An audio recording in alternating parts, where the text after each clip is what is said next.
Les événements qui ont eu lieu au temps de Noé préfiguraient les événements qui allaient se passer à la fin des temps.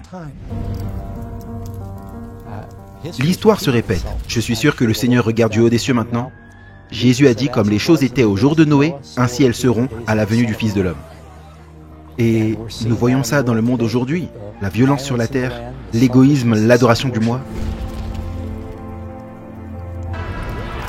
Ils ne faisaient pas attention et ils ne savaient pas que le déluge allait arriver, malgré les 120 années de prédication.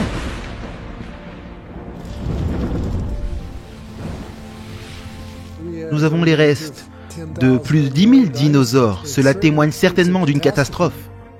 La Terre elle-même est à la fois une archive et une prophétie, nos avertissements d'un autre jugement qui arrive. Mais quand ?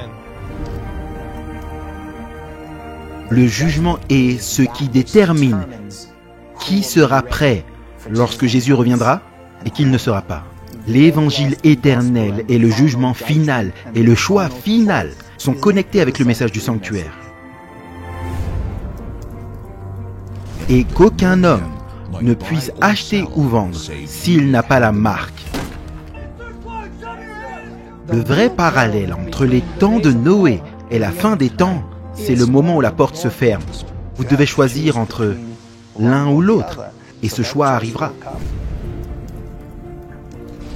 Et donc, notre Dieu est un feu dévorant. Et alors, tout l'objet est de savoir comment faire pour que l'homme puisse à nouveau se tenir en ma présence sans être détruit, sans être consumé.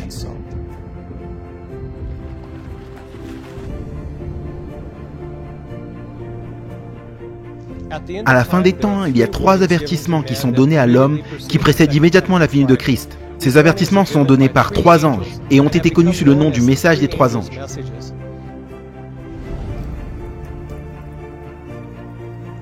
Et à toute nation, tribu, peuple et langue, disant d'une voix forte, « Craignez Dieu et donnez-lui gloire, car l'heure de son jugement est venue.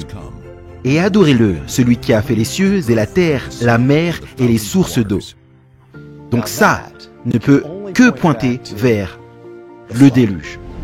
Et un autre ange disait, « Babylone est tombée, est tombée. » Apocalypse 18 le reprend en disant, « Sortez du milieu d'elle, mon peuple. »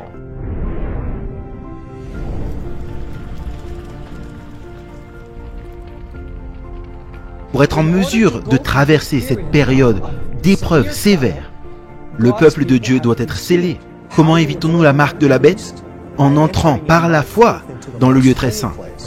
Et cela sera la dernière opportunité pour l'homme de se réconcilier avec Dieu. Le fait même que Noé ait sacrifié un agneau était un signe d'un appel à la rédemption. Et même si la terre implosait au temps du déluge, il a préservé Noé. Il ratifie cela avec l'arc de l'alliance. Dieu dit qu'il va le faire pour son peuple à la fin des temps.